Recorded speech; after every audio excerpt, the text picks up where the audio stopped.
उत्तराखंड में हुए विधानसभा चुनावों के नतीजे इस बार चौंकाने वाले रहेंगे।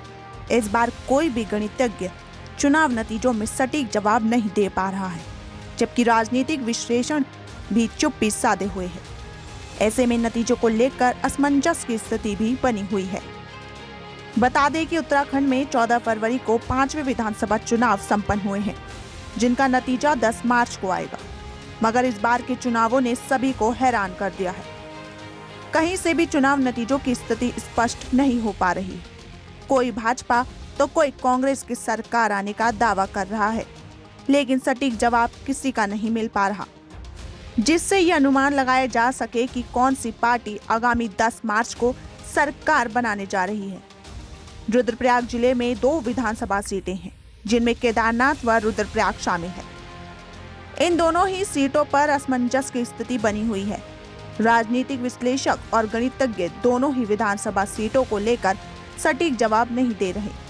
ऐसा पहली बार हो रहा है जब इस तरह की स्थिति देखने को मिल रही है। राजनीतिक विश्लेषक श्यामलाल सुंदरीलाल, जिला प्रेस क्लब के अध्यक्ष ब्रिजेश भट्ट एवं युवा पत्रकार विनय बहुगुणा का कहना है कि इस बार के चुनाव में जनता ने मोदी के नाम पर वोट किया है।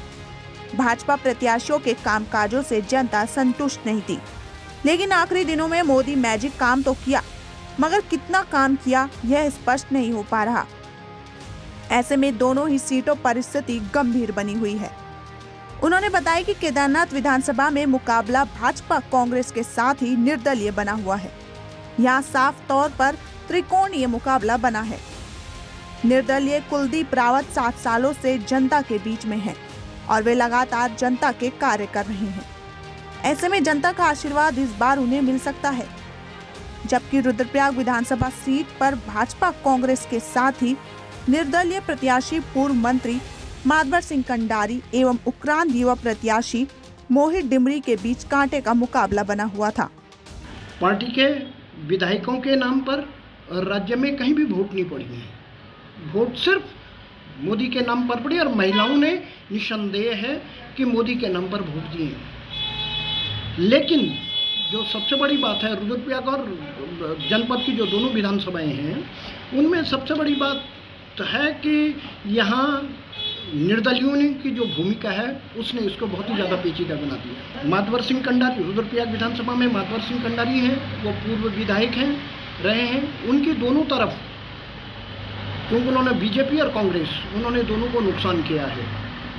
इधर सबसे बड़ी बात है कि जो युवा प्रत्याशी यूकेडी के मोहित डिमरी रहे हैं, उनको भी कम करके नहीं आंका जा सकता। तो इसलिए यहाँ जो है त्रिकोणीय की जगह अगर मैं समझता हूँ कि यहाँ कर चतुष्कोणीय भी हो सकता है। जीत हार में बहुत कम अंतर होगा। और केदारनाथ में तो सबसे बड़ी बात है कि केदारनाथ में जो निर्दलीय है और वहाँ जो निर्दलीय है कुलदीप सिंह रावत, वो मुख्य फाइट में है। उसके साथ कांग्रेस और बीजेपी फाइट में है। रुद्रप्रयाग जिले की दोनों सीटों का सवाल है या उत्तराखंड में विधानसभा चुनाव, तो भारतीय जनता पार्टी की अगर हम बात करें तो उसमें राज्य सरकार के जो काम रहे हों उनसे इतर जनता ने मोदी के नाम पर वोट दिया। तो सरकार को ये भी सोचना होगा। जहाँ तक कांग्रेस का सवाल है तो कांग्रेस भीतरी हाथ से जूझ रही थी, खास रुद्रप्रयाग में ये चीज़ देखने को मिली।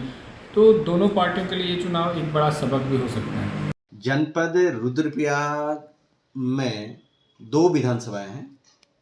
यदि केदारनाथ विधानसभा की बात करें तो यहाँ पर लड़ाई निर्दलीय भाजपा व कांग्रेस के बीच है।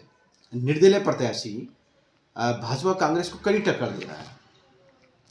रुद्रप्रयाग विधानसभा की बात करें तो भाजपा कांग्रेस व निर्दलीय पूर्व मंत्री माधवर सिंह कंडारी के साथ ही उक्रांद के युवा प्रत्याशी मोहित डिमरी भी अच्छी लड़ाई में है।